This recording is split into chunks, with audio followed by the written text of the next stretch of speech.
Assalamu alaikum wa rahmatullahi wa barakatuh. Ndugu zangu Waislamu na msiokuwa Waislamu, mimi naitwa Muhammad Khamis kutoka kijiji cha Takaungu. Mimi ni Mtakaungu, mzaliwa wa Takaungu. Natoa klipu hii kumjibu Aisha Jumwa Bekadama ambaye ameutusi Uislamu, akawatusi Waislamu na akatokwa na maneno ya ufyozi na ukosefu wa nidhamu katika kulitetea jambo la batil, jambo la uongo. Kwanza kabisa amesema yeye ataka kujibiwa na wanavyuoni.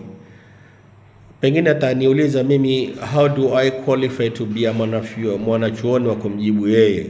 Kwanza na kujibu kama Mtakaungu mwenzako. Pili na kujibu kama mwanafunzi aliyesoma Madrasatul Futuh al-Islamia. Na ikiwa pengine wataka tu kujaribu kusema ulisoma mpaka wapi, hilo si neno, lakini nafikiri kile kidogo nilichokipata nitaweza kukusomesha na wewe leo. Jambo la pili, pengine utasema wewe basi kwani unsoma mpaka wapi hata unijibu mimi. Kwanza Juma, wewe usoma na last born wetu kama unavyojua, wewe rafiki yangu.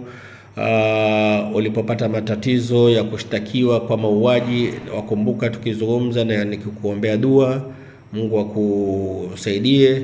Uliposhindwa kwenye kura nilikuandikia message nikakuambia, nikakupa pole, nikamwambia lakini nafikiri utapata cheo kizuri zaidi kushinda hichi, uweza hata ukataguliwa waziri, na ukachaguliwa waziri.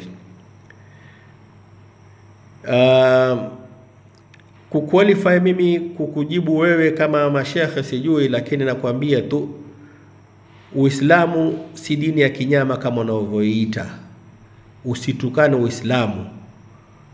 Na najaribu kutumia lugha ambazo najaribu kuituja na kuikaba, lakini ikiwa ni ufyozi na ufidhuli, Jumwa, tutatoka Takaungu pamoja, tuweza kujibizana. Mimi nataka kujiconfine within the paradigm of facts. Kwanza, marehemu Zakaria alikuwa kwa kiitwa Samuel. Mwanzo aliposilimishwa na Ustadh Abubakar akaitwa Zakaria.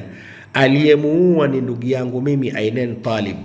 Alimdunga visu, akamtumbua, akampasua tumbo, akala matumbo yake, akamgonga kichwa, akatafua, akauramba ubongo wake. Yule ni ndugu yangu mimi. Ainen nilimswalia mimi, nikashuka chini kaburini nikamzika. Nilipotoka kaburini nikatoka kusimamia haki ya ndugu yangu Zakaria Muislamu mwenzangu.